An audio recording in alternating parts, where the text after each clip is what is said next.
7 days just 7 days మాత్రమే మిగిలాయి ఈ ఎపిసోడ్కి. సో ఈ లాస్ట్ 7 డేస్ని మీరు కరెక్ట్గా ఫాలో అయితే మీ ర్యాంక్ అనేది కంప్లీట్గా చేంజ్ చేయొచ్చు. చాలామంది స్టూడెంట్స్ ఇప్పుడు ప్యానిక్ అవుతున్నారు, ర్యాండమ్గా చదువుతున్నారు, కానీ అది బిగ్గెస్ట్ మిస్టేక్.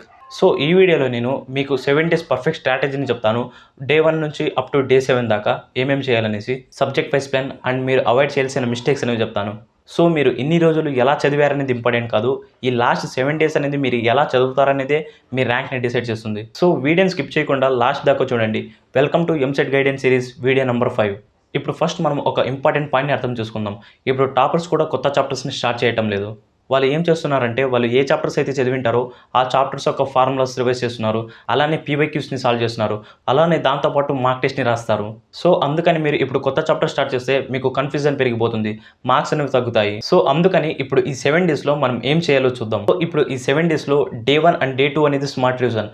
ఈ డే 1 అండ్ డే 2లో మనం స్మార్ట్ రివైజ్ చేయాలి. ఈ 2 రోజులు అనేది ఫుల్ సిలబస్గా మనం క్విక్గా రివైజ్ చేయాలి, ఏవే కొత్త చాప్టర్స్ని స్టార్ట్ చేయకుండా. Focus on maths formulas, physics formulas, chemistry reactions and short cuts. Text బుక్స్ని యూజ్ చేయకండి, ఓన్లీ షార్ట్ నోట్స్ మాత్రం యూజ్ చేయండి.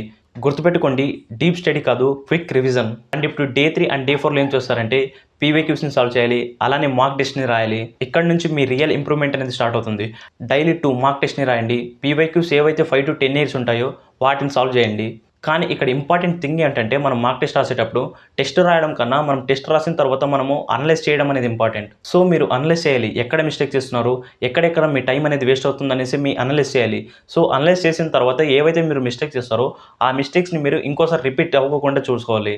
And next day 5 and day 6లో మీ వీక్ ఏరియాస్ని ఫిక్స్ చేసుకోవాలి. సో మీరు ఐడెంటిఫై చేయాలి మీ టాప్ 3 వీక్ టాపిక్స్ ఏవనేసి. సో ఐడెంటిఫై చేసిన తర్వాత ఆ టాపిక్స్ మీద మీరు ప్రాక్టీస్ చేయండి.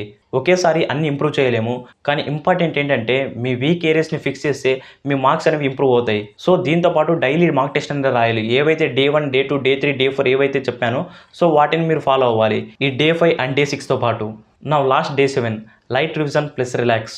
లాస్ట్ డే ఓన్లీ ఫార్ములాస్ని మాత్రమే రివైజ్ చేయండి, మార్క్ టెస్ట్ ఏం రాయకండి.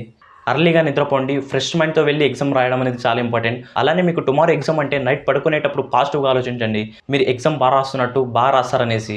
ఇప్పుడు subject wise maths, physics and కెమిస్ట్రీలో టాప్ 10 ఈజీ చాప్టర్స్ ఏవి చదవాలో చూద్దాం.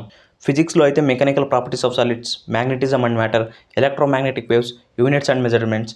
సో ఈ లిస్ట్ చెప్పుకుంటూ పోతే చాలా ఉంది. సో మీకు ఈ చాప్టర్స్ లింక్ అనేది డిస్క్రిప్షన్లో పెట్టాను, అక్కడి నుంచి మీరు చూడండి. ఇప్పుడు ఈ 7 డేస్లో మీరు అవాయిడ్ చేయాల్సిన మిస్టేక్స్ ఏంటో చూద్దాం. మీరు ఇంకా వీడియోని లైక్ చేయకపోతే లైక్ చేసి సబ్స్క్రైబ్ చేయండి, అలానే ఐ బటన్ క్లిక్ చేస్తే ఈ వీడియో అనేది ఇంకా చాలా మంది రికమెండ్ అవుతుంది. ఇప్పుడు చెప్పబోయే మిస్టేక్స్ అస్సలు చేయకండి. ఫస్ట్ మిస్టేక్ వచ్చేసి కొత్త చాప్టర్ స్టార్ట్ చేయడం. సో ఇప్పటి వరకు మీరు ఏవైతే చదివింటారో వాటిని మీరు రివైజ్ చేయడం, ప్రాక్టీస్ చేయడం చేయండి. మరి మీరు కొత్త చాప్టర్స్ని స్టార్ట్ చేస్తే టైం అనేది చాలా తక్కువ ఉంది, మరి అడావిడిలో వాటిని కూడా మర్చిపోవచ్చు. సెకండ్ మిస్టేక్ వచ్చేసి యూట్యూబ్లో ర్యాండమ్గా వీడియోస్ చూడడం. సో ఇక్కడ మీరు ఎన్ని వీడియోస్ చూసినా వేస్ట్. మీరు ఏదైతే వీడియో చూస్తారో దాన్ని ఇంప్లిమెంట్ చేస్తేనే మీకు రిజల్ట్ అనేది వస్తుంది. తర్వాత మార్క్ టెస్ట్ రాసిన తర్వాత మార్క్ టెస్ట్ని అనలైజ్ చేయకపోవడం. సో మీరు మార్క్ టెస్ట్ రాసిన తర్వాత మీరు అనలైజ్ చేయాలి, ఎక్కడైతే మీరు వీక్ ఉన్నారో, ఇంకా ఏ చాప్టర్స్ అయితే మీకు సరిగ్గా రావో వాటిని మీరు ఫోకస్ చేసుకోవడానికి. సో అందుకని మీరు మార్క్ టెస్ట్ని కూడా మీరు అనలైజ్ చేయాలి రాసిన తర్వాత. ఫోర్త్ మిస్టేక్ వచ్చేసి పడుకోకుండా నైట్ మొత్తం చదవడం. సో మీరు అలా చేయకండి, అలా చేయడం వల్ల మరి మీరు నెక్స్ట్ డేకి ఫోకస్గా చదవలేరు. సో ఈ మిస్టేక్స్ చెప్పిన అన్నింటినీ మీరు అవాయిడ్ చేయండి. సో ఇప్పటి వరకు మనం ఎలా ప్రిపేర్ అవ్వాలో తెలుసుకున్నాం, అలానే మనం అవాయిడ్ చేయాల్సిన మిస్టేక్స్ ఏంటో తెలుసుకున్నాం. సో ఇప్పుడు మీరు ఎగ్జామ్ హాల్లో పేపర్ని అటెంప్ట్ చేసేటప్పుడు మీరు తీసుకోవాల్సిన ప్రికాషన్స్ ఏంటో చూద్దాం. ఫస్ట్ ఆఫ్ ఆల్ ఏవైతే ఈజీ క్వశ్చన్స్ ఉంటాయో ఆ ఈజీ క్వశ్చన్స్ని ఫస్ట్ అటెంప్ట్ చేయడం. అండ్ సెకండ్ వచ్చేసి మీకు ఏదైనా ఒక క్వశ్చన్ ప్రాబ్లమ్ సాల్వ్ చేయడానికి రాకపోతే ఆ క్వశ్చన్ని స్కిప్ చేసి మరి నెక్స్ట్ క్వశ్చన్కి వెళ్ళండి, ఎందుకంటే మనకు టైం అనేది చాలా తక్కువ ఉంటుంది. ఈచ్ బిట్ని సాల్వ్ చేయడానికి మనకు ఓన్లీ 1 minute మాత్రమే ఉంటుంది.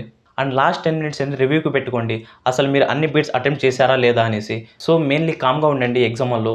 సో ఇది మన వీడియో. సో మన ఛానల్ మీరు ఇంకా సబ్స్క్రైబ్ చేసుకోకపోతే సబ్స్క్రైబ్ చేసి పెట్టుకోండి, అలానే ఈ వీడియోని లైక్ చేయండి. మీరు లైక్ చేయడం వల్ల ఈ వీడియో అనేది ఇంకా చాలా మందికి సజెస్ట్ అవుతుంది. సో ఈ లాస్ట్ 7 days అనేది మీ ఫ్యూచర్ని డిసైడ్ చేస్తుంది. మీ డ్రీమ్ కాలేజ్, మీ బ్రాంచ్ అన్నీ ఈ వీక్ మీదే డిపెండ్ అయ్యింది. సో టెన్షన్ తీసుకోకుండా ఈ ప్లాన్ని డిసిప్లిన్గా ఫాలో అవ్వండి, మీ ర్యాంక్లో డెఫినెట్గా ఇంప్రూవ్మెంట్ అనేది ఉంటుంది. వీడియో నచ్చితే లైక్ చేయండి, అలానే మీ ఫ్రెండ్స్కి ఈ వీడియోని షేర్ చేయండి, అలానే మీకు ఎంత ర్యాంక్ కావాలో కింద కామెంట్ చేయండి. All the best. I will see in the next video. Thank you. Bye.